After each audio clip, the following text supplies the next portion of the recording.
우리를 찬양하시는 우리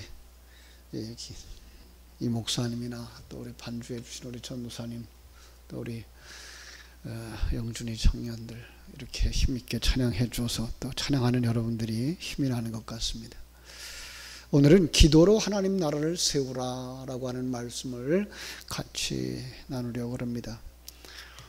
제임스 퍼커가 쓴 책 기도라고 하는 책에서 이런 말이 있어요.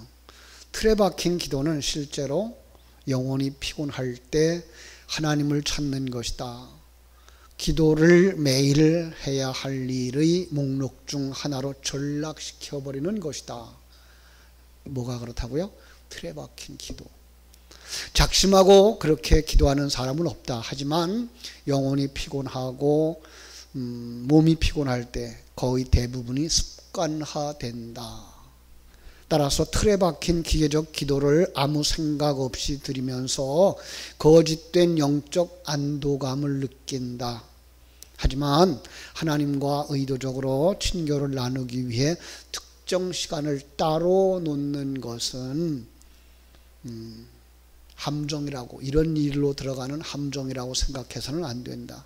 기도 생활은 식사와 같이 정기적이고 일상적인 과정이 되어야 한다. 좋은 의미에서 일상적 과정에서의 기도는 기계적이거나 앵무새처럼 기도를 되뇌는 것이 아니라 바쁘게 살아가는 지혜로운 부부가 하루의 삶이 어땠는지 나누고 함께 있는 시간을 즐기기 위해 하루의 시간을 계획하는 것과 같다. 의미 있는 기도를 드리는 사람들은 하나님과 함께하는 시간을 정하고 그 시간을 어떻게 사용할지 미리 계획하는 것이 대단히 유용하다는 것을 알게 된다. 매우 아주 의미 있는 내용이라고 생각을 합니다. 제임스 패커가 쓴 기도라고 하는 책의 내용입니다. 어떤 면에서 다니엘의 기도를 떠올리게 하는 그런 이야기이기도 하죠. 다니엘은 하루에 3번씩 시간을 정해놓고 예루살렘을 향하여 창문을 열어놓고 하나님 앞에 기도했던 사람들. 성경 속에 이 기도라고 하는 그릇에다가 어떤 진리를 담아서 우리에게 주셨다는 생각을 해보신 적이 있습니까? 초신자들에게는 이런 질문을 한다 그러면 질문의 의도조차 파악하지 못할 거예요. 그러나 여러분은 거듭난 사람들, 그죠? 요한복음 3장의 니고데모처럼 거듭나고 또 유대인의 관원이고 이스라엘 선생이죠. 신앙의 경륜도 있고, 또 제가 이 메시지를 준비할 때 이 메시지는 다음 주일 우리 설교자들이 또 분방 공부할 때 우리 선생님들이, 그리고 주일 오후 가정 예배할 때 가장들이 나눠야 할 말씀의 주제이기 때문에 이 메시지를, 질문을 드리는 거죠. 그렇죠? 오늘날 기독교회가 기복적이고 무속적인 신앙 운동으로 흘러가 버리는 이유 중에 하나가 기도에 대한 가르침의 부족이라고 생각이 되어져요. 예. 목사님들의 설교도 굉장히 중요합니다만은, 근데 기도에 대해서 가르쳐 준 적이 없고 기도를 배워본 적이 없기 때문에 그냥 기도의 내용들이 굉장히 우리 신앙생활에 중요한 부분을 이끌어가고 있는데 그게 변화가 안 되니까 거기서부터 생명이 나오는데, 그게 여전히 우리 어머니가, 우리 할머니가 장독대 앞에서 정한수 떠다놓고 빌던 그 내용 그대로 가지고 있기 때문에 그 틀을 벗어나지 못하는 것이라는 생각이 들어요. 오늘 이 부분을 깊이 논하자고 하는 시간은 아니지만, 기도로 하나님의 나라를 세우라 라고 하는 말씀의 제목처럼 가볍게 한번 터치하고 넘어가 볼게요. 여러분, 먼저 누가 기도할 수 있죠? 성경 속에는 누가 기도할 수 있나요? 거듭난 사람이에요. 그죠? 거듭난 사람은 어떤 사람이죠? 생각해 보셔야 돼요. 그 사람이 하나님께 구할 것이 무엇인가를 알 수 있거든요. 그래야만 기도 속에 들어갈 수 있는 거예요. 시간과 공간 속에 살아가는 종교심을 가진 사람들의 습관화되어지고 반복되어지는 기도의 그릇에 담아주신 내용이 무엇인지 우리는 거기 가서야만 알 수가 있단 말이에요. 간단하게 대답을 할게요. 여러분 거듭났습니까? 이렇게 질문을 써놓고서는 묵상을 하다 보니까 옛날에 어린 아이들을 가르쳤던 생각이 나더라고요. 예수님 맞을 준비됐나? 여러분 기억납니까? 예수님 맞을 준비됐나? 진정 거듭났나요? 예수님 피로 내 옷은 흰 눈보다 깨끗해졌나요? 예수님 맞을 준비됐나? 이런 노래들을 우리 불렀단 말이에요. 그런데 여기서 나오는 그 단어들을 우리 주일학교 학생들한테 가르쳐 준 적은 없어요. 거듭났나요? 라고 물어보고 그냥 넘어가 버렸어요. 흰옷이 깨끗해졌냐고 물어보고서 그냥 넘어가 버렸어요. 그죠? 굉장히 추상적인 거예요. 네라고 대답을 할 수도 없고 안 하면 이상해지는 질문인 거죠. 여러분 한번 여러분 스스로에게 물어보세요. 여러분 거듭났나요? 네라고 대답하긴 해야 되겠는데 그럼 거듭난 게 뭐죠? 라고 물어보면 대답을 할 수가 없어요. 우리 신앙생활의 대부분이 이렇게 돼 있단 말이에요. 거듭난다라는 말은요 성령으로 낳는 건데 성령으로 낳는 것이 뭐예요? 가치관의 변화, 관점의 변화가 일어난 거예요. 세상 사람들이 가지고 있는 보이는 것만을 보는 것이 아니라 보이지 않는 세계를 보는 사람이 뭐예요? 거듭난 거예요. 그래서 성경 속에 말하는 소경이 눈을 떴다라고 하는 말은 그냥 병자가 눈 뜬 정도가 아니라 우리의 영적인 소경이 눈을 뜬 것을 보여주기 위해서 그릇으로 사용한 사건들이란 말이에요. 귀가 열렸다라고 하는 것도 하나님의 음성을 듣는 사람을 이야기하는 거고요.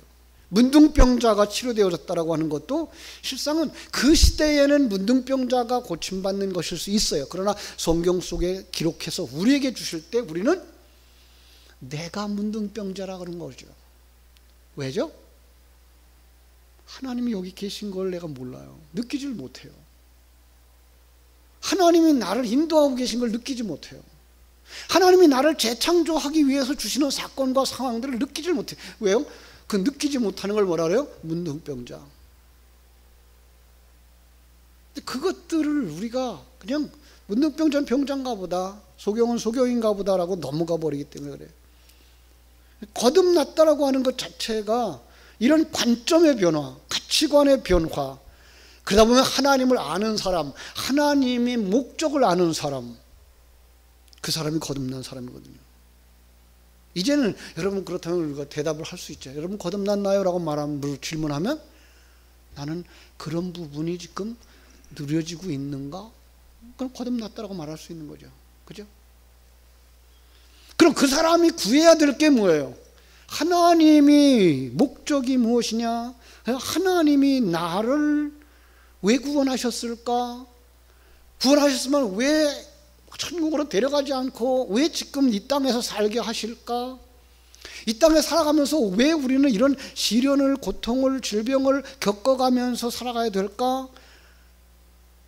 그것들을 통하여서 모든 것을 합력하여 선을 이루시는 하나님께서 우리를 온전한 하나님의 사람으로 만드시고자 하는 그 하나님의 계획. 그럼 기도라고 하는 통로를 통해서 우리가 해야 될 게 뭐예요? 그거 이루어지게 해주셔야죠. 그래서 마태복음에서 뭐라 했어요?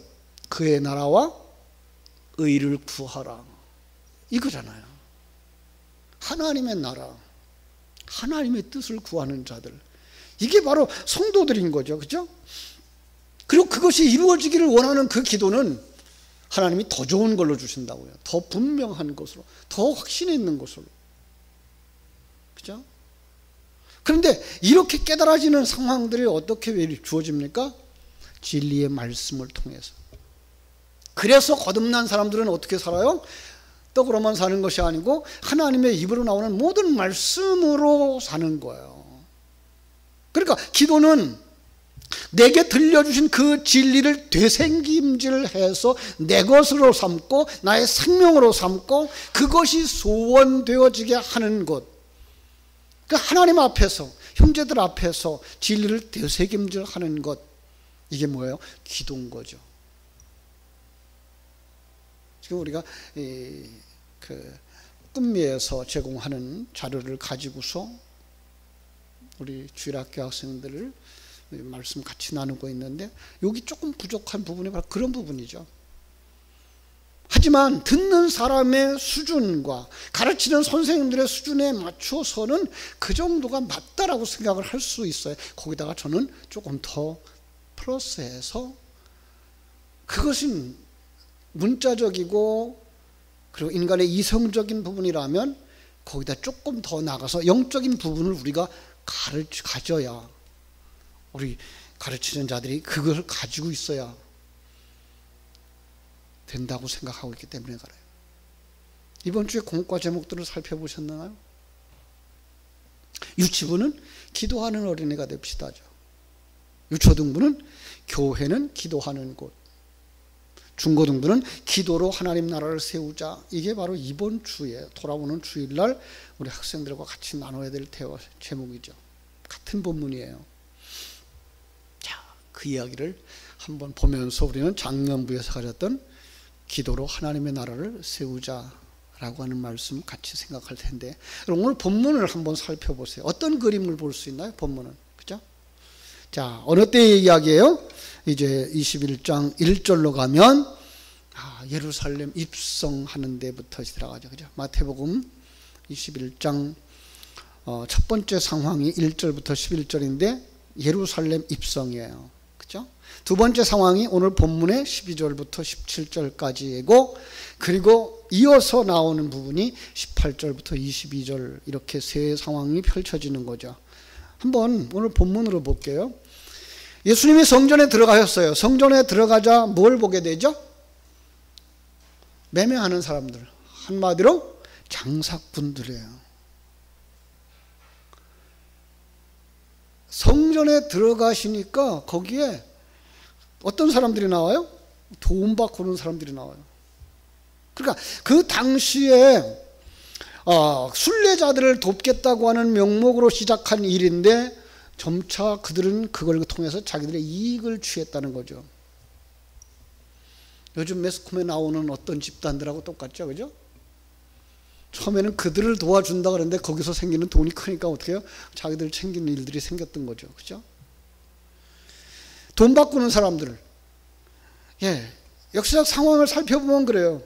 유대인들이나 이방인들, 이방인에서 개종한 유대인들, 그죠? 그들이 다 1년에 한 번씩 성전세를 냈어요. 그건 반세겔이라 그러죠. 근데 일반적으로 사용하는 돈하고 성전에 드리는 돈이 달랐어요. 우리가 마가복음 12장에 가보면요, 바리새인들이 와서 예수님을 책잡으려고 질문을 하죠. 우리가 가이사에게 세금 내는 것이 옳습니까? 그럴 때 예수님께서, 그래, 어떻게 나를 시험하려고 그러느냐? 데나리온 하나를 가져와봐. 동전을 가져다 보여주니까 뭐라 그래요? 그 형상과 그 그림 누구의 것이냐? 보죠. 이거 가이사예요.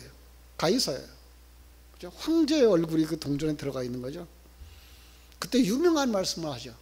가이사의 것은 가이사에게, 하나님의 것은 하나님에게 바치라. 그렇다고 그들은 성전에 가이사의 형상을 드리는 화폐를 드리지 않게 되어졌고, 성전에 드리는 세금을 위해서 성전 세겔이라고 하는 동전을 썼던 거죠. 아주 쉬운 얘기로, 한국에서는 어느 나라 화폐를 써요? 한국 화폐를 쓰죠, 그죠? 외국 사람들이 한국에 들으면 뭐 해야 돼요? 돈 바꿔야 되죠, 한국 돈으로, 그죠? 그거하고 똑같은 거예요. 그런데 돈 바꾸면 뭐가 들어가요? 비용이 들어가죠. 거기서 빼어먹은 거죠, 그죠? 동전을 바꿔주면서 그들은 거기서 이익을, 수수료를 받았던 거예요. 성전세만 그런 게 아니고요, 재물도 그랬던 거죠. 먼 곳에서부터 재물을 가지고 오는 사람들이 얼마나 힘들었겠어요. 며칠씩 걸어와야 되니까, 그죠? 나귀에다가 낙타에다가 타고 와야 되고 마차에다 싣고 와야 되고, 집에서는 정말 흠과 티가 없는 좋은 재물이었을 거예요. 그런데 며칠 지나서 도착하고 나니까 상품의 가치가 떨어질 수밖에 없고 때로는 상처가 날 수밖에 없었겠죠. 검사하는 제사장들이 안 됩니다. 어떻게 돼요? 준비가 가지고 간 것 정말 얼마나 난처했겠어요, 그 사람들. 그런 사람들을 돕는다고 뭐 했던 거예요? 좋은 제물로 사용할 양과 비둘기를 준비해서 제공을 했죠. 그러다가 그게 뭐가 돼요? 장사 심리가 발동된 거예요. 제사장들이 거기에다가 고리를 걸었어요. 그래서 그들이 제공한 제물이 아니면 무조건 불합격을 놓는 거죠. 그럼 어떻게 돼요? 모두 다 바꿔야만 되는 거고 거기서 사야만 되는 거예요. 그들이 이약을 취할 수밖에 없는, 폭리를 취할 수밖에 없는 상황이 되어진 거죠. 서로 치고 짜고 돈 버는 거죠. 그것을 보신 예수님이 돈 바꾸는 상과 비둘기 파는 사람의 의자를 둘러 엎어버리는, 그들의 눈에는 예수님이 얼마나 과격했을까요? 그죠? 자, 왜 그랬어요? 13절이 대답을 줍니다. 13절 뭐라고 그랬어요? 그들에게 이르시되 기록된 바 내 집은 기도하는 집이라 일컬음을 받으리라 하였거늘 너희는 강도의 소굴을 만드는도다. 그죠? 그들이 기도하는 집을 강도의 소굴로 만들었다는 거예요. 자, 지금 왜 강도의 소굴이 됐어요? 장사하고 있기 때문에. 성전 안에서는 예수님의 그 과격한 행동은 그들에 대해서 심판을 의미하는 거죠. 내쫓으셨다. 어떤 것을 밖으로 내던지는 행위를 묘사하고 있는 거예요. 심판을 의미하고 있는 거예요. 요한복음 2장에 똑같은 성전에 들어가서 성전을 청결케 하신 사건이 있거든요. 거기 2장 15절에 가보면 이렇게 말씀하고 있어요. 노끈으로 채찍을 만드사 소와 양을 다 성전에서 내쫓으시고 돈 바꾸는 사람의 돈을 쏟으시고 상을 엎으시고. 여러분, 이건 그들이 성전에서 들어간 건 아니죠. 성전 마당이었죠. 그런데 왜 성전 마당에서 일어난 일을 성전이라는 말로 썼을까요? 내쫓는다고, 쏟는다고, 엎어버린다고 하는 아주 과격적인 표현을 썼을까요?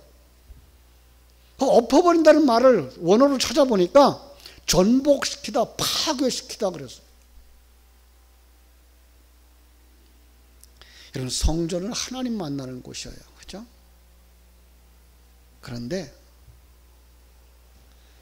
이 성전을 그 당시에는 그랬어요. 근데 지금은 어디까지 포함해서 성전이죠? 고린도전서 3장 16절에서 너의 몸이 거룩한 성전이라고 말씀하고 있잖아요. 그죠? 우리예요. 그런데 예수님이 우리 안에 들으셨어요. 그러니까 우리도 안에 뭐가 있더라는 거예요? 장사꾼의 심보가 있더라는 거예요. 이게 우리를 책망하고 계신 하나님의 모습인 거예요.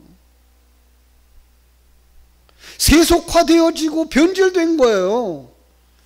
하나님의 성전, 거기 하나님의 임재가 있고 하나님 앞에 순종하는 것이 있어야 되는데, 신앙생활의 목적, 교회 다니는 신앙생활의 목적이 하나님의 뜻을 구하고 하나님 앞에 아멘하고 순종하는 훈련장이 되어져야 되는데 인본주의화 되어지고 종교화 되어진 성전, 내 모습인 거예요.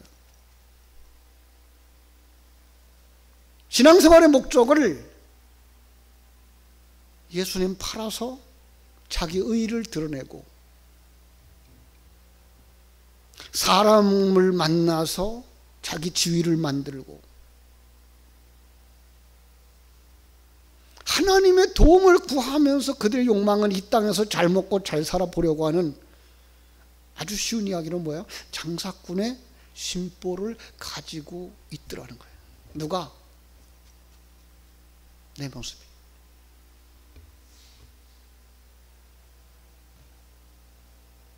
그럼 어떻게 된다고요?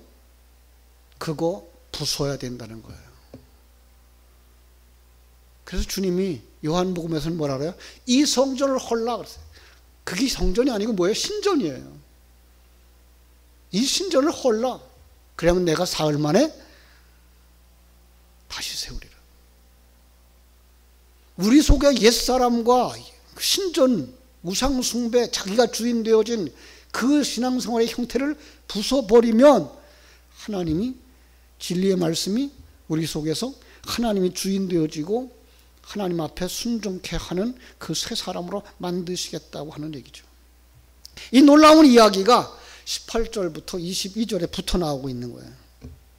자, 예수님이 무화과나무로 가셔서 열매를 구하는데 열매가 없어요.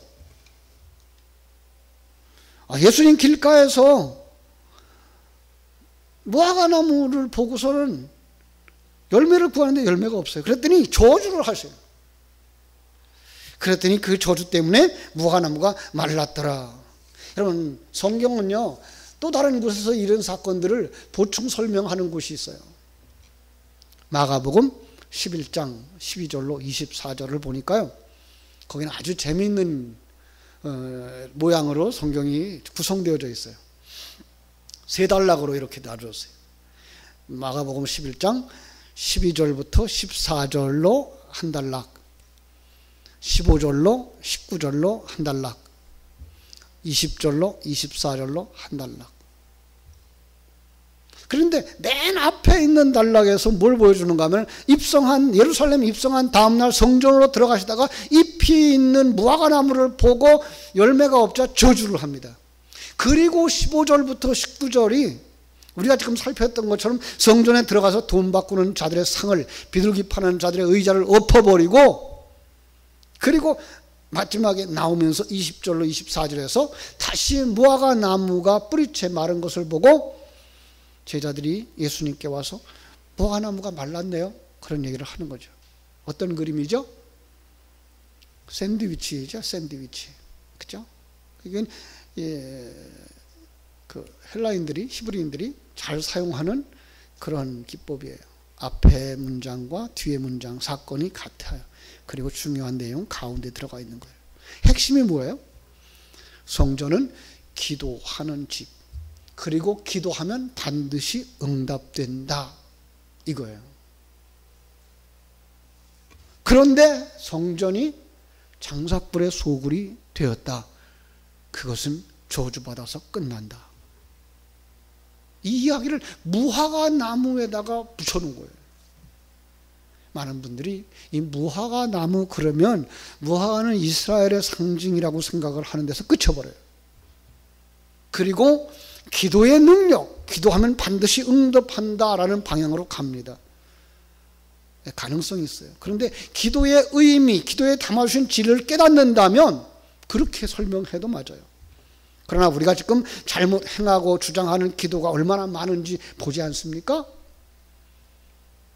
제가 우리 한국에 다시 들어와서 한국 교회를 살피면서 가장 신랄하게 비판했던 것이 우리들의 기도였어요. 기도는 알라딘의 램프가 아니다. 우리는 알라딘의 램프를 문지르면 거기서 지니가 나와서 뭐 해드릴까요? 그러면 나 이걸 해주고 저거 해주고 저거 해줘. 그러면 지니가 그걸 다 해주는 것처럼 그저 기도하면 응답하신다는 생각. 그래가지고 뭐라 그래요? 하나님의 보좌를 움직이는 기도. 여러분 그런 책 보셨을 거예요. 그죠? 그뿐만 아니라 야베스의 기도. 그 내용 전후 문맥을 살펴보지도 않고 그 사건이 어느 시대에 일어난 것이고 어떻게 결과가 왜 저러는지 생각지도 않고 문장 몇 개 가지고선 엄청난 책을 만들어서 돈을 벌었어요. 5만 번 기도 응답받는 비결.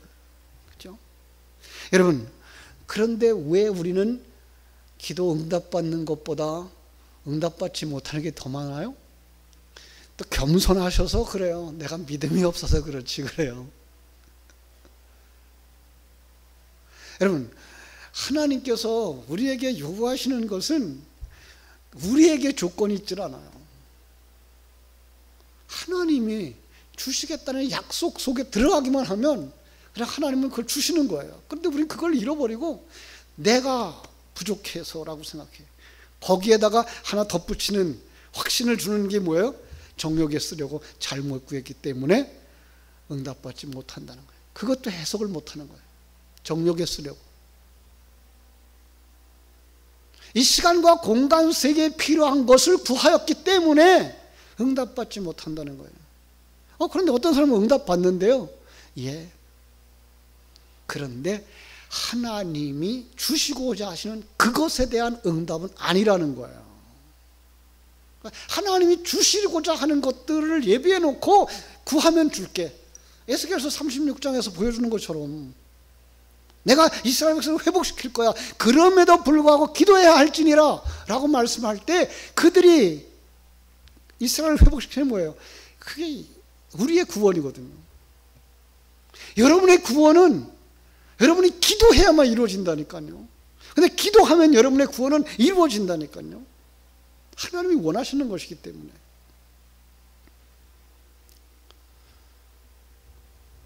그러니까 정말 하나님이 기뻐하는 신앙생활을 하는 것이 무엇일까 잃어버리는 거예요. 우리 신앙생활의 목적이 무엇일까 잃어버리는 거예요. 예수님이 이 땅에 오셔서 죽으시고 부활하시고 우리 안에 오셔서 죽으시고 부활하심으로 말미암아 우리를 어떤 사람 만드시려고 하는가를 잃어버리는 거예요. 그리고 어디로 가요? 종교생활로 가는 거예요. 그리고 우리 할머니가 정한수 떠놓고 빌었던 그 기도 속으로 들어가서 이 땅에서 내 자식이 잘되고 편안하고 어려운 일 만나지 않는 것이 기도의 응답인 줄 알고 신앙생활의 목적이 되어버린 거죠.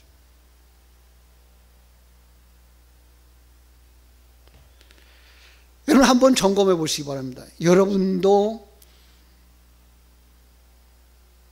이 무화과나무를 저주한 예수님을 보면서 어떤 생각을 하나요? 예수님 너무했어요? 또 다른 곳에 보면은 뭐라 그러는 거 들어가 있는가 하면은 무화과 때가 아니었대요. 아니 그럼 때도 모르고 가서 과일 내놓으라 그러고 과일 없다고 저주했으면 누가 잘못한 거예요? 예수님 잘못한 거죠. 그죠? 성경이 그 얘기를 하고 있을 거 아니에요, 이 말이에요. 그럼 무화과 나무라고 하는 것이 무엇인지 모르고 하나님이 구하고자 하는 열매가 무엇인지를 모르는 거예요. 그냥 무화과니까 그냥 무화과고 열매 그러니까 그냥 무화과 열매 생각하고 있으니까 이게 이야기가 안 통하는 거죠. 하나님이 원하시는 열매가 뭐예요? 우리가 하나님이 원하시는 열매 되어져서 하나님의 아들이 되어지고, 그죠? 그리스도의 신부가 되어지고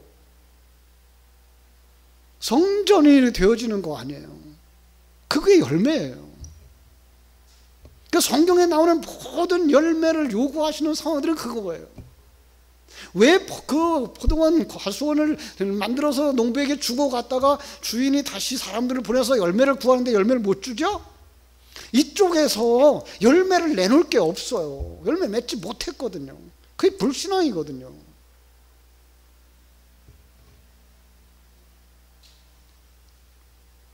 근데 그걸 생각하지 않고 그냥 무화과 나무니까 무화과 열매가 있었냐 없었냐, 그러다 보니까 뭐 이스라엘은 1년에 2차례 무화과 맺는다, 3차례 맺는다 이러면서 그리고 해석을 하려고 하는 거니까 해석이 안 되죠. 여러분, 이 무화과는 창세기 3장부터 나오는 하나의 상징적인 것이잖아요. 인간의 노력으로 자기의 수치를 가려보려고 하는 것, 이게 창세기 3장에서 무화과 나무 잎사귀로 치마를 해입었던 사건 아니에요? 인간의 의, 타락한 자의 자기 덕목 쌓기라는 거죠. 그걸 가지고는 하나님이 원하는 열매 맺지 못하는 거죠.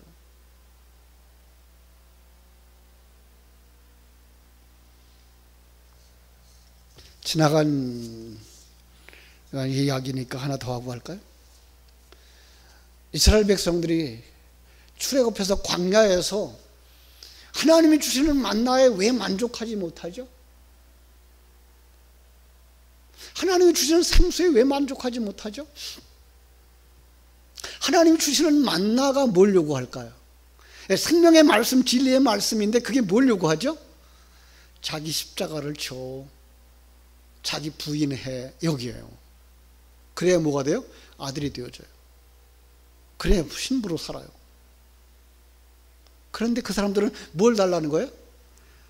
애굽에서 먹던 거, 나를 세워주는 거, 나를 훌륭한 자로 할 수 있다고, 능력 있다고, 그러면 된다라고 하는 적극적 사고, 그래서 길을 펴고 내 힘을 내고 살게 해달라는 거죠. 그럼 어떻게 돼요? 죽는 거죠.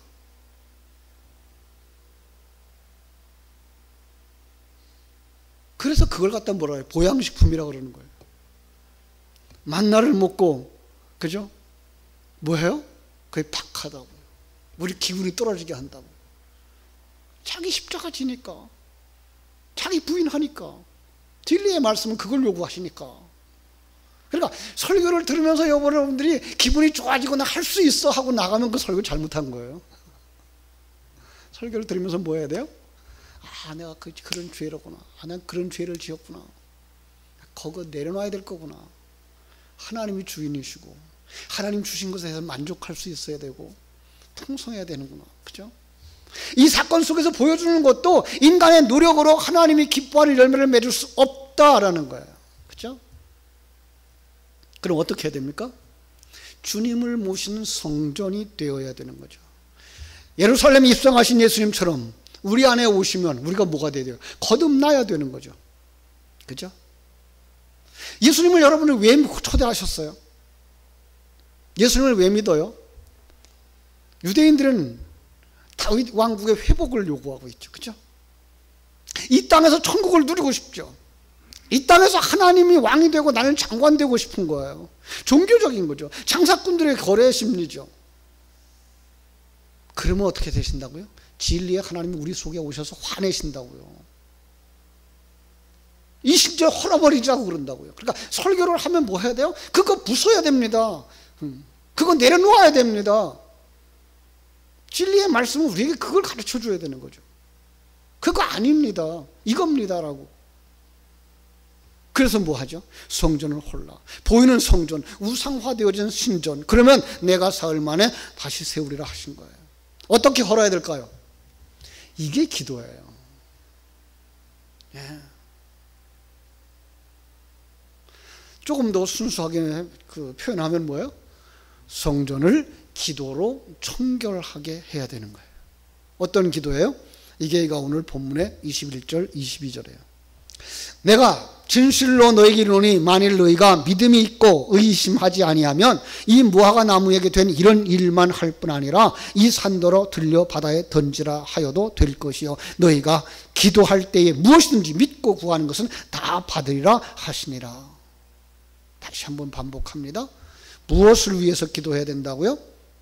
하나님의 뜻이 이 땅에서 내 안에서 이루어지기를, 그의 나라와 의를 구하라는 거죠. 그러면 어떻게 돼요? 열매가 맺혀요. 어떤 열매? 하나님의 아들로, 그리스도의 신부로, 성령의 전으로. 그러기 위해서 뭐 해야 돼요? 진리를 되새김질 해야 되는 거예요. 여기에 나오는 기도, 무엇을 구한다고요? 이 산더러 바다에 던지우라 하면 그렇게 된대요. 여러분, 이 명령대로 무엇이 바다에 던져졌을까요? 요한계시록에 찾아보면요, 바벨론에 멸망했대요. 그죠? 계시록 18장에 마지막 한 절이 요약되어져 있는데 21절에 뭐라고 말하는가 하면, 이에 한 힘센 천사가 큰 맷돌 같은 돌을 들어 바다에 던짐에 큰 성 바벨론이 이같이 비참하게 던져져 결코 다시 보이지 아니하리로다. 영적 싸움에서 던져버리고 싶은 거, 그건 뭐예요? 큰 성 바벨론. 바벨론이 뭐예요? 사단의 성, 신전, 내 속에 있는 옛사람, 큰 맷돌 같은 맷돌. 큰 맷돌이 아니고 맷돌 같은 맷돌. 여러분 성경 속의 돌이 뭘 상징한다고요? 예수 그리스도. 예수 그리스도를 흉내내고 있는 영적 존재. 그죠? 그걸 어떻게 돼요? 바다에 던지우라 하면 던져진다니까요. 기도가 그거라니까요. 내가 이제까지 가지고 있었던 의지했던 세속적인 가치관, 율법의 틀, 내 잘났다고 하는 그 자랑거리들, 의들, 그거 바다에 던지우라. 진리의 말씀이 그거 하나님이 주신 거야. 내게 주신 그 능력도 하나님이고, 내게 주신 그 지혜도 하나님이고, 내게 주신 그 기회도 하나님의 것이야 라고 할 때에 내가 자랑스러워했던 나의 것들을 다 내려놓고 던지게 되어지고, 그것에 의존해서 천국에 들어가서 좋은 자리 차지하고 싶었던 그 신앙에 어그러진 신앙들을 내려놓게 된다는 거죠. 그죠? 기도하면 그게 바다에 던져지는 거예요. 진리를 묵상하면 우리 앞에서 그게 사라지는 거예요. 그게 기도의 능력인 거예요. 그래서 오늘 제목이 기도만이 하나님의 나라를 세우는 거예요. 주제 제목은 아주 잘 뽑았어요. 그렇죠?